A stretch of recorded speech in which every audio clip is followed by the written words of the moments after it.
thought I'd give you some tips on how to predict kind of your worst case scenario weather for the day of your burn, and you can have this estimated up to at least a day in advance without any kind of special forecasting being done. This service is offered to you from your local National Weather Service office. You just have to know the right place to find that information.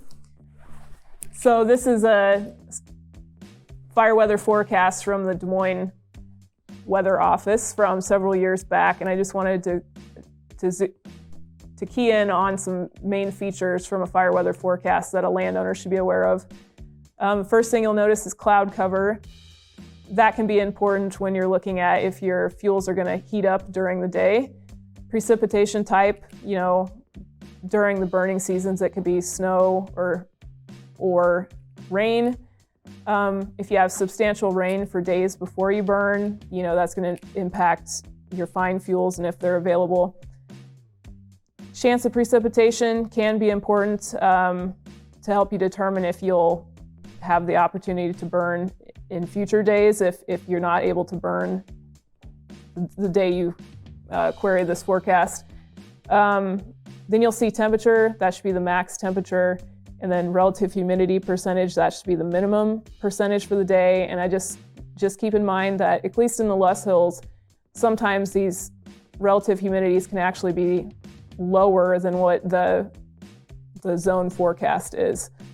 So that would be another reason to have your own belt weather kit or Kestrel device, or to monitor your RAWS stations.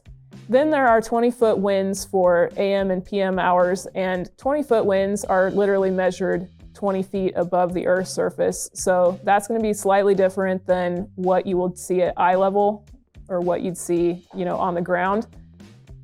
Generally, the 20-foot winds will be higher than they are at eye level, but it just depends on where you're at on the landscape.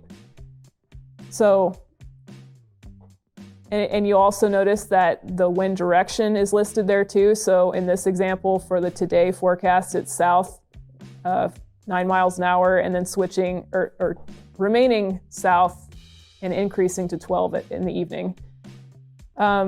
Transport winds are kind of the upper level winds that transport smoke. So if you've got sensitive neighbors that you don't want to dump smoke on, that's an important thing to cue in on. And then you notice on the Tuesday forecast that it switches to southwest and increases.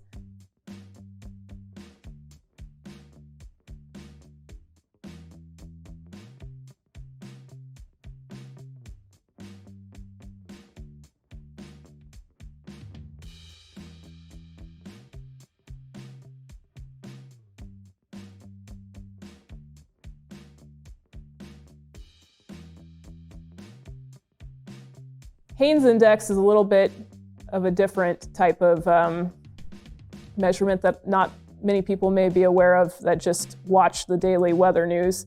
Haynes Index is a measure of atmospheric instability, or stability, I should say.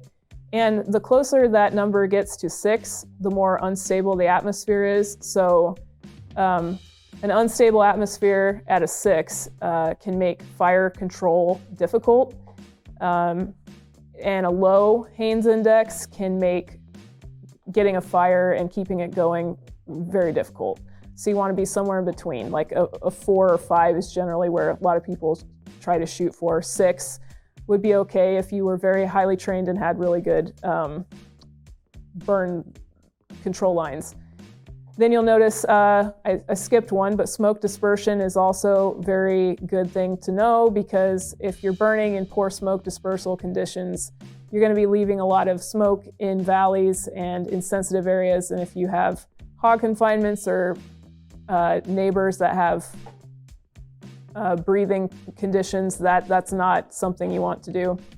And then finally, at the bottom of this fire weather forecast is the Gfdi Index, which is the Grassland Fire Danger Index. And so obviously on this forecast, it's listed as low, but if it were listed as a high, that would be a red flag to you that maybe, unless you've got excellent control lines and a bunch of available trained crews to help you with your burn, that a high fire danger rating day would definitely not be a great day for an inexperienced person.